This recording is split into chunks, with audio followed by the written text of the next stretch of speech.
Banyak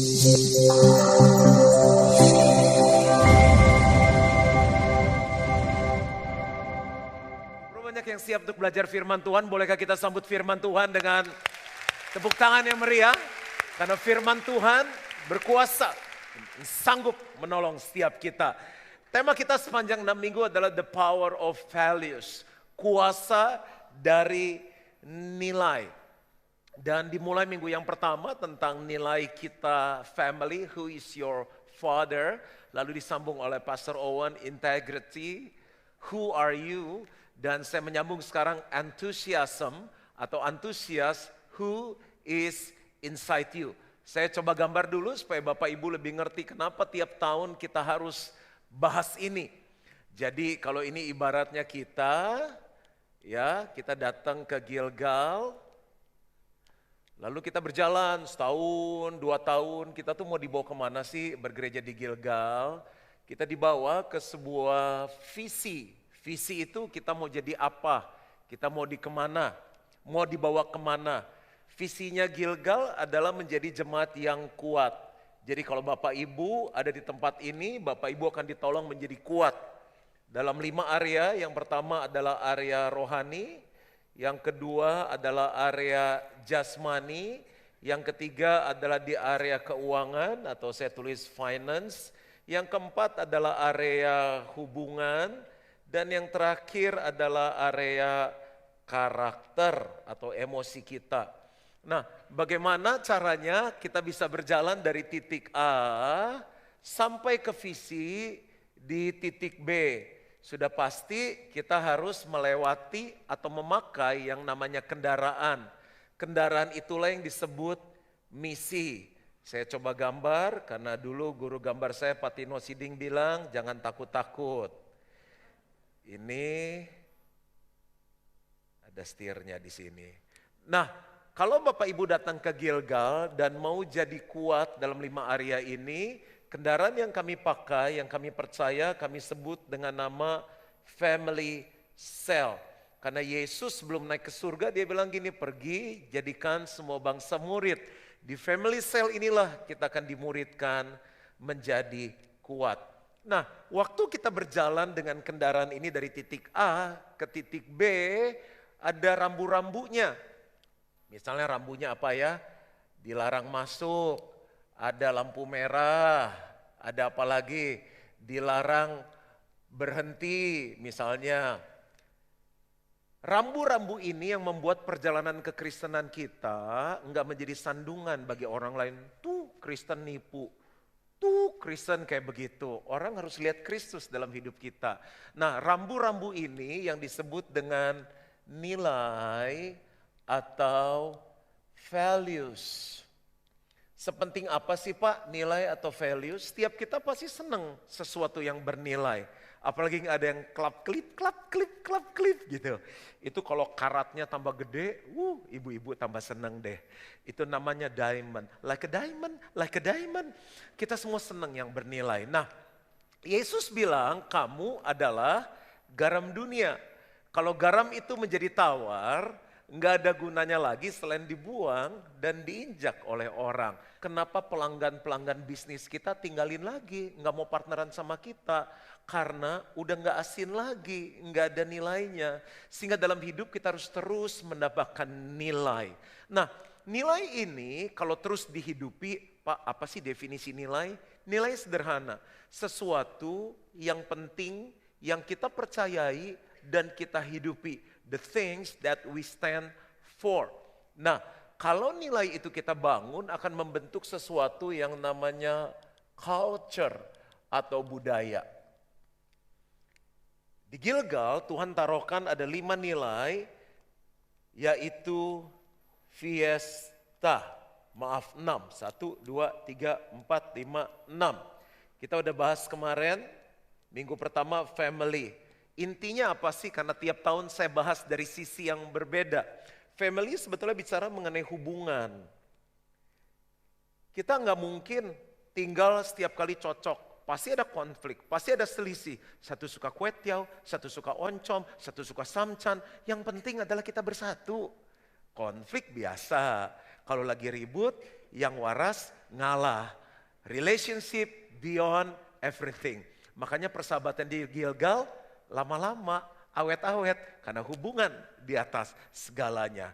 Lalu yang berikutnya adalah integrity. Nah, integrity itu saya simpulkan tentang benar. Memang kita sudah dibenarkan oleh Yesus. Tapi bicara mengenai benar, bagaimana kita harus berpikir benar, berkata benar, bertindak benar. Kalau kita lakukan itu, hidup kita dikejar sama berkat. Dan yang hari ini kita mau belajar adalah enthusiasm. Kita simpulkan aja adalah semangat dan sungguh-sungguh. Nah, ini yang kita mau belajar.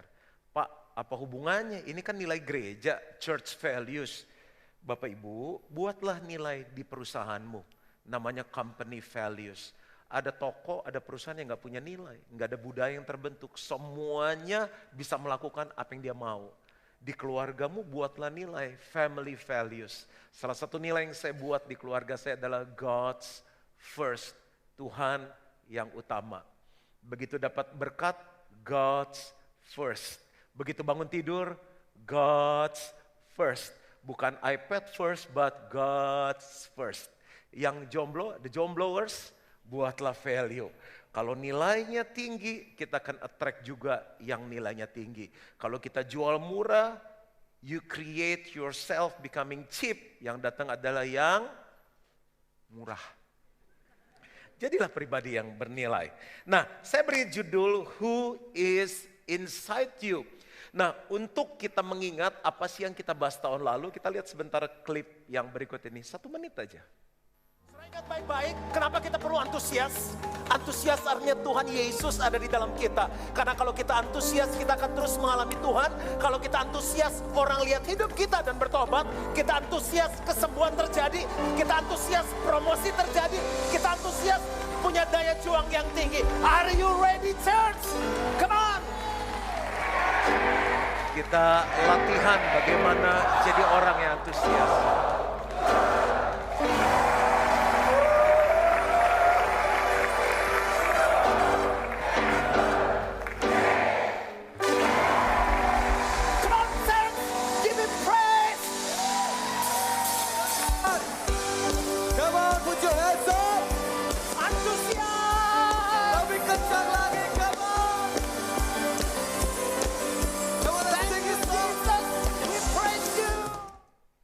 Coba bilang sama-sama antusias. 5 kali lebih semangat lagi, antusias. Antusias punya arti Tuhan di dalam kamu. Tuhan di dalam kita. Berasal dari 3 kata, dari bahasa aslinya yaitu di dalam. Theos, Tuhan, usia adalah kamu.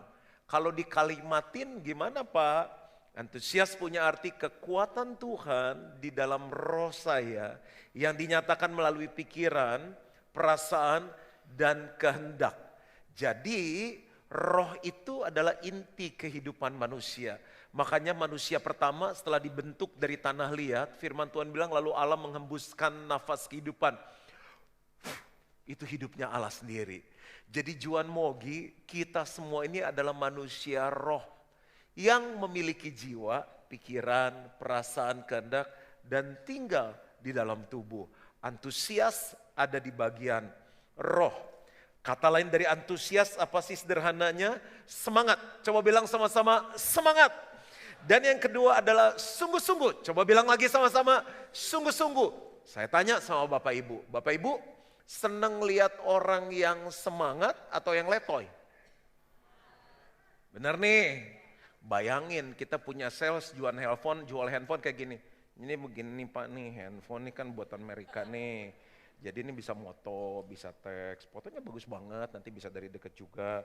Harga sih sama aja, tapi dapat bonus plastik ya. Kalau Bapak mau ya ini bagus juga sih. Mau nggak punya karyawan kayak gitu? Enggak. Jadi gimana ya antara niat jual sama nggak jual? Lalu sungguh-sungguh, Bapak Ibu lebih senang orang yang sungguh-sungguh atau yang setengah-setengah? Saya ulangin sekali lagi, jawabnya aja setengah-setengah. Lebih senang orang yang sungguh-sungguh atau setengah-setengah? Yang mencintai kita sungguh-sungguh atau setengah-setengah? Sungguh-sungguh. Itu udah menjurus kemara si Enci tadi. Sungguh-sungguh. Roma 12 ayat yang ke-11. Nah, saya mau ajak kebaktian 4 baca dengan suara yang paling antusias yang kita nggak pernah lakukan seumur hidup kita. 1, 2, 3. Janganlah hendaknya kerajinanmu kendor. Biarlah rohmu menyala-nyala dan layanilah Tuhan. Jadi roh yang menyala-nyala itu antusias. Kalau rohnya menyala-nyala baru bisa melayani Tuhan. Pak, kita kan bukan pendeta, kita mah gak khotbah. Pak, Ibu, melayani Tuhan itu bukan hanya di mimbar. Segala sesuatu yang kita lakukan untuk Tuhan dengan kualitas terbaik, itu adalah pelayanan. Contoh belajar adalah pelayanan. Bapak-bapak cari uang adalah pelayanan. Ibu-ibu masak walaupun suaminya komplain terus pepes lagi, itu pelayanan. Jadi kenapa kita suka on off? Kenapa suka naik turun? Aduh lagi malas nih deh, aduh udah jangan cium-cium deh. Aduh lagi malas nih, udah catering aja deh, gak mau makan deh, dikomplain terus. Kita seringkali dalam keadaan begitu. Begitu roh kita padam, kita gak bisa lagi melayani Tuhan. Melayani Tuhan tuh bukan cuma nyanyi. Di keluarga itu pelayanan, di kantor itu pelayanan. Jadi saya udah ngebayangin nih, besok kita masuk kantor, ada sesuatu yang berubah terjadi di perusahaan kita. What's wrong with my boss? Dulu little angry, sekarang dia sangat antusias.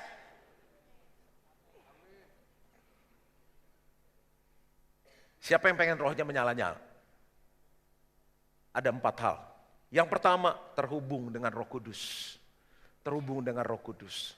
Makanya kita ngadain New Life setahun 3 kali. Dalam New Life kita dibimbing supaya kita mengalami lahir baru dan dibaptis oleh Roh Kudus. Saya cerita ya, kenapa kita mesti dibaptis Roh Kudus. Ada 3 jenis baptisan. Yang pertama baptisan air, itu tanda pertobatan. Yesus yang ngajarin. Yang kedua baptisan Roh Kudus. Yang ketiga baptisan api. Kita dimurnikan supaya jadi serupa Yesus. Sebelum Yesus naik ke surga, dia bilang begini, pergi. Dia bilang sama murid-muridnya, pergi. Jadikan semua bangsa muridku. Baptislah mereka dalam nama Bapa, Putra, dan Roh Kudus. Dan ajarlah mereka melakukan segala sesuatu yang telah kuperintahkan kepadamu. Dan ketahuilah aku menyertai kamu senantiasa sampai kepada akhir zaman. Setelah Yesus ngomong begitu, yang berikutnya dia ngomong begini. Jangan pergi dulu, tunggu di tempat ini sampai kamu dipenuhi oleh kuasa Roh Kudus. Dalam Kisah Rasul 1 ayat yang ke-8, 1 pasal berikutnya, firman Tuhan bilang begini. Kalau Roh Kudus turun ke atas kamu akan menerima kuasa. Dan kamu akan menjadi saksiku di Yerusalem, Yudea, Samaria, dan sampai ke ujung bumi. Jadi kenapa penting dibaptis Roh Kudus? Dalam New Life saya selalu doa begini. Dalam nama Yesus, terima baptisan Roh Kudus. Begitu saya doa, kita gak bisa lihat, tapi kuasa itu masuk ke dalam kita. Di dalam kita ada kuasa. Dan kata kuasa itu berasal dari kata dinamit. Kecil tapi powerful, bisa mengalahkan kekuatan musuh. Lalu yang berikutnya adalah dinamo. Bapak Ibu, kalau kita connect sama Roh Kudus, hidup kita kayak dinamo. Dari dinamo lah lahir kata dynamic. Dynamic begini, selalu naik dalam kehidupan, selalu ingin mencoba sesuatu yang baru, selalu ingin melakukan yang lebih baik dari sebelumnya. Kreatif, itu namanya dinamik. Seneng gak sih punya istri-istri yang dynamic? Suami kita dynamic. Penuh dengan surprise. Surprise! Aduh senangnya. Bangga gak kalau punya anak-anak dynamic? Ya kan? Tiba-tiba jadi juara Asian Games yang abis menang terus buka baju begitu. Senang banget. Sekarang soalnya masuk YouTube jadi aku udah gak berani buka. Itu hanya mungkin kalau kita connect sama Roh Kudus. Nah, saya lahir baru 31 tahun yang lalu penuh Roh Kudus. Semenjak saat itu, hidup saya selalu penuh antusias. Menurut Bapak Ibu, Pastor Johan antusias enggak?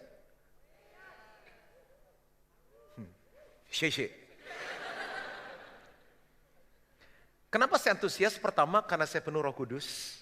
Saya connect sama Roh Kudus. Tapi yang kedua, saya memberi diri saya dipimpin Roh Kudus. Setiap hari saya doa begini, Roh Kudus, pimpin aku. Roh Kudus, tolong aku. Roh Kudus, hibur aku. Roh Kudus, aku perlu kamu. Itu ayatnya ada semua, Yohanes 14, Yohanes 15, Yohanes 16. Makanya hidupku terus antusias. Emang pendeta gak ada masalah? Ada. Emang pendeta gak ada pressure? Ada. Tapi Roh Kudus yang membuat saya selalu antusias. Ada satu lagi selain kuasa, dia berikan karunia kita berbahasa roh. Nah, Bapak Ibu mungkin tanya, apa itu bahasa roh? Sebuah bahasa rahasia yang diberikan oleh Roh Kudus. Hanya kita dengan Tuhan yang tahu. Kita juga gak ngerti, setan gak ngerti. Tapi itu mengutarakan isi hati kita yang gak bisa lagi diutarakan dengan bahasa manusia. Roma 8 ayat 26. Bahasa roh itu membangun manusia roh kita, membangun iman kita sehingga kita antusias. Kenapa di kebaktian umum kita jarang pakai? Karena begitu banyak orang yang belum kenal Tuhan datang. Kalau kita bahasa roh, mereka bilang gini, si engkau ngomong apa kok dari pik, kok ngomongnya aneh. Tapi dalam sehari-hari kita doa dalam bahasa roh. Kalau morning with Jesus Sabtu pagi, kita menyembah dalam bahasa roh. Kenapa? Karena itu membuat antusias terus terjadi dalam hidup kita. Bapak Ibu, kalau kita punya mobil, mobil itu akan bekerja karena ada pengapian. Dan ada aki di dalam mobil. Apa yang terjadi kalau akinya lemah karena waktu, karena macet, pengapiannya jadi kecil. Saya teringat seorang teman saya punya alat dan saya coba pinjam sama dia. Nah alat itu kalau ditempelkan ke aki, pengapian yang tadinya kecil yang membuat mobil tarikannya jadi bolot, bensinnya jadi boros. Begitu ditempelkan pengapiannya jadi besar, mobilnya bisa bekerja lebih cepat.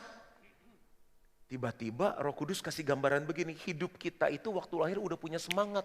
Tapi seringkali on, off, naik, turun. Waktu kita penuh Roh Kudus, semangat yang gampang mati itu, bam, menyala lagi oleh api Roh Kudus. Nah, saya mau coba gambarkan ini, coba lampunya dimatikan sebentar. Kita lihat pengapian yang normal. Sebelum kita dipenuhi Roh Kudus, lihat semangat kita seperti kelihatan ya apinya yang warna biru itu. Nah, akhirnya akinya lemah karena masalah, karena problem, karena tantangan, dipenuhi Roh Kudus. Bam! Tuh, apinya jadi nyala, terang sekali. Yang terjadi apa? Waktu aki kualitasnya meningkat, pengapiannya naik, mobilnya bisa berlari dengan lebih cepat. Begitu kurang lebih. Terima kasih Pak Hendy. Saya biasanya explain makanan, explain firman, mesin memang kurang begitu mantap. Tapi paling enggak Bapak Ibu bisa punya gambaran setiap hari, connect-lah dengan Roh Kudus. Yang kedua, kalau kita mau selalu antusias, terhubunglah dengan komunitas. 1 Korintus 15 ayat 33 bilang begini, pergaulan yang buruk merusakkan kebiasaan yang baik. Saya berteman dengan semua orang. Tapi untuk hidupku aku perhatikan, saya perlu punya teman-teman yang gak hanya narik saya, yang gak hanya nyedot saya, tapi teman-teman yang selalu bawa saya naik ke atas. Kalau ketemu dia rasanya, dengerin dia ngobrol, masa sih bisa ya? Aku pengen dong, aku pengen belajar dong, doain aku dong, tolong aku dong. Bapak Ibu yang saya posting di Instagram saya, bukan hanya teman-teman yang saya tolong, tapi juga teman-teman yang selalu membawa saya terus antusias di dalam kehidupan. Bapak Ibu, siapa temanmu? Makanya kita dorong, pastor aja kadang sampai bosan, yang ngomong aja bosan. Setiap kali mau doa berkat kan saya ngomong, Bapak Ibu yang udah datang di Gilgal 1 bulan, 3 bulan, ayo turun ke lantai 4, ke Family Cell Lounge, tanya-tanya, masuk dalam Family Cell. Apa tujuannya? Karena di dalam kelompok itulah Bapak Ibu bisa terus antusias. Ayo sore ini juga turun ke lantai 4. Nah, firman Tuhan mengatakan seperti begini, siapa bergaul dengan orang bijak menjadi bijak. Siapa bergaul dengan orang bebal menjadi malang. Kita perlu pikirkan siapa teman kita. Loh, kok setelah main sama dia, saya malah malas ke gereja. Setelah main sama dia, saya malah malas pelayanan. Setelah main sama dia, malah saya malas baca Alkitab. Cuma itu tandanya. Makanya doa saya, supaya kebaktian keempat ini penuh dengan orang-orang yang antusias. Coba sekarang lihat kiri kanannya bilang gini, kalau mau antusias, main sama aku. Nah, coba ngomong gitu.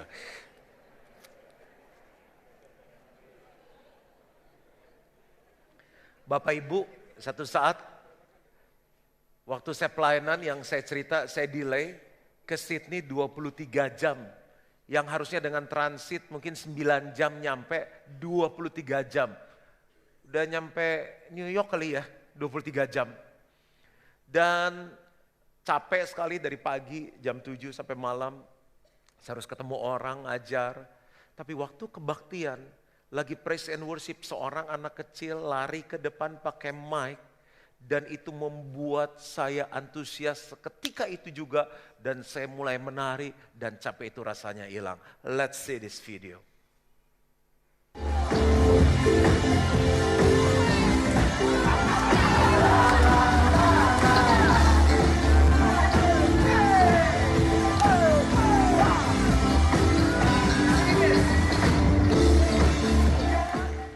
Itu karena videonya suaranya kurang baik. Kita lagi nyanyi lagu ini, oh lala, oh lala. Makanya kenapa saya minta di gereja semua pemimpin-pemimpin duduk di depan. Karena banyak orang yang gak ngerti. Memuji Tuhan dengan antusias tuh seperti apa sih? Cause the Bible says, make a joyful noise. Segitu doang antusiasnya. Because the Bible says, make a joyful noise. Come on, church!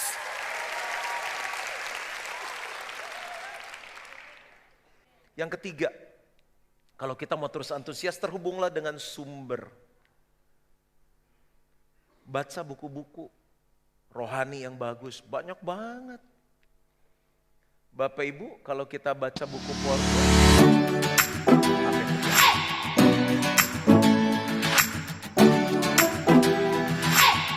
kalau baca buku humor, bahkan yang masih, jangan ketawain ya, zamannya Petruk, Gareng begitu, aduh lucunya minta ampun loh. Terus bukunya Laki-Lak, bukunya, udah deh pada belum lahir deh. Aduh saya seneng baca buku humor gitu, lucu-lucu sekali saya bisa ngakak. Tapi waktu saya baca buku-buku rohani, apa yang terjadi? Pendetanya gak ada, tapi karena orang-orangnya diurapi Tuhan, tiba-tiba antusiasnya bisa bangkit.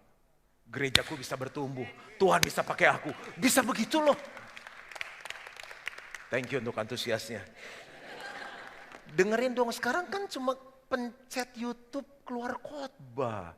Klik Juan Mogi, keluar khotbahnya. Aku aja kan sebelum aku keluarin aku dengar lagi khotbahnya. Aku dengar khotbahku sendiri aja kadang antusias lagi. Masa nungguin sampai minggu lagi gimana sih? Dah, pastor udah lama gak bagi-bagi, ini murah hati bagi-bagi deh. Ini biar pada antusias, terhubung dong dengan ini nih yang pengen masa depannya cerah. Tuh Bapak, siapa yang hidupnya kurang indah nih, bagus sekali, life is beautiful nih. Ya, adek mau yang anti miskin atau yang mana? Ini purles anti miskin. Ah ini Bu, ya. Di bawah banyak dek, ya nanti. Nah ini DVD pastor yang terbaru, dari mimpi jadi kenyataan karena masih baru, jadi kita tahan dulu. Strategi marketing ini 10 seri loh, DVD luar biasa sekali. Makanya saya selalu ngajarin sama staf-staf kantor, saya bilang kalian bangun network. Saya gitu, ada yang maju, kita bikin email, mana sekretaris saya ada enggak. Sampai ke Amerika saya bilang, nama saya Juan Mogi, saya pengen kenalan, boleh enggak saya datang mau belajar. Datang aja sih kucuk-kucuk. Kadang-kadang diremehin, dilihat begini, siapa lu? Enggak masalah. Yang penting saya connect dengan sumber-sumber yang luar biasa. Nah di gereja ini, setiap orang yang saya undang adalah orang-orang yang menjadi sumber inspirasi. Saya selalu perkenalkan, beliau adalah orang yang menolong kita. Nanti bulan November ada salah satu advisor kita, Pendeta Jonathan Patiasina. Dulu kalau datang setiap kali nginep ke rumah. Kita banyak ditolong sama dia. Nah, kepada orang-orang tersebutlah saya bangun hubungan. Sehingga antusias itu menyala. Pertanyaannya gini, Bapak Ibu pengen gak rohnya menyala-nyala? Koneknya sama siapa? Jangan-jangan kita konek sama orang-orang yang bikin roh kita mati. Udah mau habis nih, gak ada amin, tinggal 1 poin lagi. Jadi yang pertama terhubung dengan, yang kedua terhubung dengan, yang ketiga terhubung dengan sumber. Ingat ya, komunitas itu penting. Saya sebenarnya pengen cerita ini cuma agak malu sih. Saya cerita aja deh ya. Di rumah saya suka nampung orang. Suami istri berantem, tinggal di rumah. Terus hamba Tuhan dari daerah mau menetap ke sini tinggal di rumah tahunan. Saya sudah sekamar dengan berbagai macam orang. Nah, orang-orang itu waktu datang bahasanya begini, begitu ngelihat kita sekeluarga berlima, keluarga Mogi bulat-bulat ya. Ya udahlah, saya bilang dia mau ngomong apa, yang penting aku tenunannya Tuhan, gambar diri aku udah pulih. Tapi setelah mereka tinggal tahunan dengan kita, waktu mereka pamit udah jadi orang, udah pulih. Om, tante, kita pamit ya. Guess what? Mereka bulat sama seperti kita. Saya nggak tahu itu karma atau apa, tapi itu kuasa dari komunitas. So kalau rohnya mau menyala-nyala, mainlah dengan orang yang menyala-nyala. Itu kuasa dari komunitas. Udah, yang keempat, yang terakhir. Kalau roh kita mau menyala-nyala, antusias terhubung dengan hati. Hati itu penting. Sakitnya di mana? Amsal 4 ayat 23, firman Tuhan bilang begini, jagalah hatimu dengan segala kewaspadaan. Berlian kita jaga, rumah kita jaga, security, CCTV, guguk 3 ditempel, awas ada anjing galak. Tapi hati suka gak dijaga, karena dari situlah terpancar kehidupan. Kalau mau bisnis hidup, mau keluarga hidup, hati mesti dijaga. Hati itu kayak tanah. Tanah itu bisa tumbuh lalang, bisa tumbuh gandum. Makanya di taman kita gak ada yang masuk, ada rumput liar. Orang iseng lewat makan jeruk, tumbuh pohon jeruk. Itu tanah, hati kayak gitu. Siapa yang pengen keluar dari hatinya kehidupan? Antusias, menyala-nyala, jaga hati. Gimana cara jaga hati? Mata. Kalau nggak sanggup lihat, jangan lihat. Begitu. Kalau kelemahannya belanja, setiap kali lihat, udah habis gitu nyesel. Jadi stres, gimana nih bayar tagihan? Jangan ke mall. Tapi aku senang di mall Pak, ada lawatan tuh bisa. Terus Mbak bungkus 3. Kalau nggak kuat jangan ke mall. Ya Bu ya, jangan ke mall kalau nggak kuat. Pastor ngomong sosial media ya. Yang Instagraman, pet ya. Kalau nggak kuat, jangan lihat, hati bisa rusak. Contoh, kita lagi liburan di Ragunan. Kunjung relatif, main sama monkey, main sama jiraf, kasih makan monyet pakai pisang. Lagi nunggu anak kita kasih makan monyet, kita lihat Instagram. Teman sel kita ke Swiss. Belagu, tiap tahun ke Swiss, orang Indonesia, di mana nasionalismenya? Duit dia. Emang yang liburan di Jakarta nasionalnya lebih kenceng nasionalismenya daripada yang ke Swiss. Tas baru, bisa digedein kan sekarang. Nggak mungkin tiap minggu ganti tas, pasti KW. Mau KW, mau KT, mau KP, tas-tas dia. Hati siapa yang rusak ayo? Hati kita.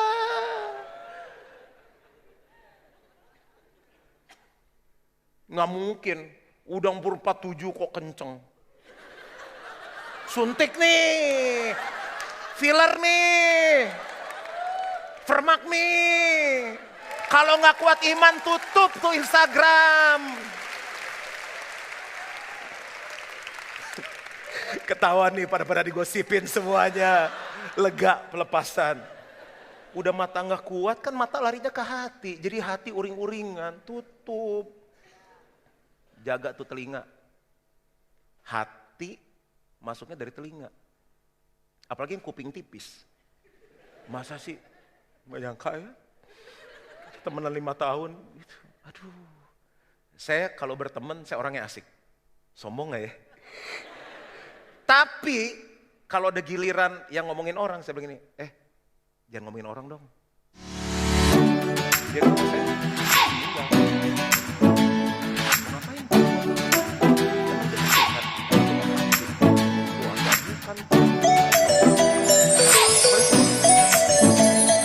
Cerita apa?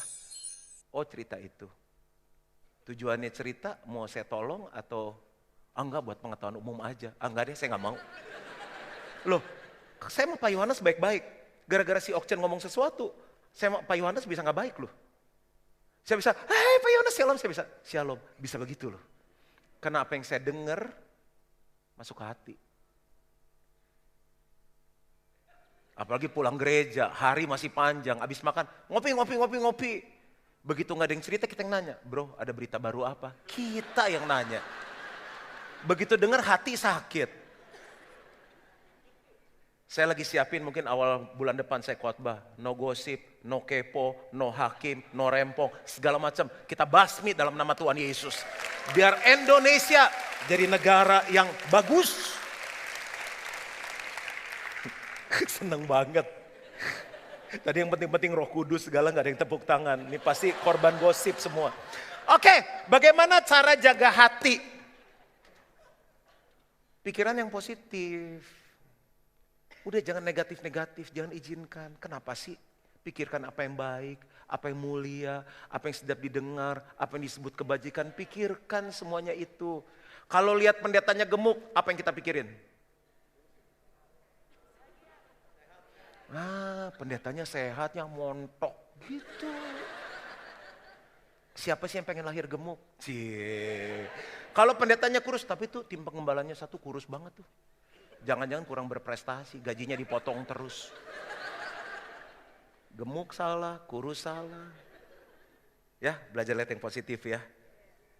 Berkat itu ngejar kita. Contoh, kalau lihat pendetanya pakai jeans bolong. Ayo, gimana pikir positifnya? Kenapa? Gitu. Nggak pakai contoh orang lain takut marah. Yang berikutnya adalah jauhi dosa. Jujur ya, saya tanya. Siapa yang pernah lagi melayani Tuhan? Pokoknya jadi Kristen rajin deh ke gereja, baca firman. Dan tiba-tiba buat dosa. Angkat tangan. Orang jujur masuk surga cepetan, angkat tangan. Tinggi-tinggi. Saya jangka tangan kok. Begitu buat dosa rasanya gimana? Nggak damai langsung. Aduh udah gak usah doa deh hari ini. Aduh gak usah baca firman deh hari ini. Lama-lama males, rohnya mati. Daud itu kan sama. Hebat banget, perang menang. Karena udah hebat udah gak perang lagi. Makanya sekarang saya gak mau nganggur, terus terjun. Di depan dia, cewek mandi. Cakep. Cewek mandi pakai baju nggak? Itu cewek sakit lagi mandi kalau pakai baju. Cewek sehat nggak pakai baju. Pria-pria angkat tangannya. Jawab. Kalau di depan mata kita lihat wanita cantik mandi nggak pakai baju, apa yang kita lakukan? Jawab. Jawab yang prinsip, yang prinsip. Jawab. Coba nih yang di depan yang rohani-rohani jawab.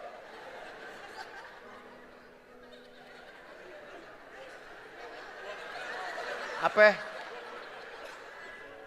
Zaman saya sekolah, kalau ada laki nggak berani deketin cewek, dia suka. Saya panggil gini, bro, lu suka kan sama dia? Udah 1, 2, 3 suka, udah begitu. Ini kan jawabannya. Daud, dia panggil tuh wanita, dia tidurin, suaminya dibunuh, dikawinin, jahatnya minta ampun. Dia minta ampunnya tahu nggak gimana? Naik ke soto istana, kitab Mazmur. Tuhan, aku berdosa. Coba, kalau bisa berzina naik ke atas genteng rumah, aku berzina. Yang datang kan security sama satpam. Kenapa Daud sampai begitu? Yang saya aneh gini, dia coba bilang gini, Tuhan, dia kaya loh. Tuhan, jangan ambil rohmu daripadaku. Dia nggak pengen antusiasnya hilang. Berarti antusias, papannya hilang. Berarti antusias penting nggak? Ayat terakhir. Mazmur 51 ayat 11. Janganlah membuang aku dari hadapanmu, kata Daud. Dan janganlah mengambil rohmu yang kudus daripadaku. Karena kalau rohmu hilang, aku connect sama siapa lagi? Aku gak bisa menyala-nyala, aku gak bisa antusias. Bangkitkanlah kembali padaku, antusias. Karena selamat yang daripadamu. Dan lengkapilah aku dengan roh yang rela. Maka aku, dia janji sama Tuhan. Maka aku akan mengajarkan jalanmu kepada orang-orang yang melakukan pelanggaran. Supaya yang lain yang gak ngalami kayak aku. Lihat wanita telanjang dan mandi, aku terusin. Tapi mereka akan lari menjauh. Karena rasanya berdosa gak enak banget. Rohnya jadi padam. Aku janji Tuhan supaya orang-orang berdosa berbalik kepadamu. There's no other way. You have to build your enthusiasm. You have to connect with the Holy Spirit. You have to connect with the good community. You have to connect with the right resource. You have to connect with a true heart. Kenapa jadi bahasa Inggris ya? 4 hal ini. Antusias akan membuat hidupmu selalu jadi berkat bagi orang lain dan bagi Tuhan. Tuhan memberkati.